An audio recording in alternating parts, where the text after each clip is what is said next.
Turning the engine, 12J305.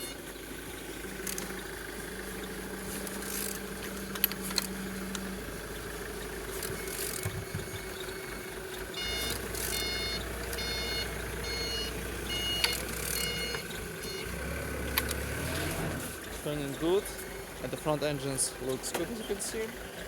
Compressor without any damage.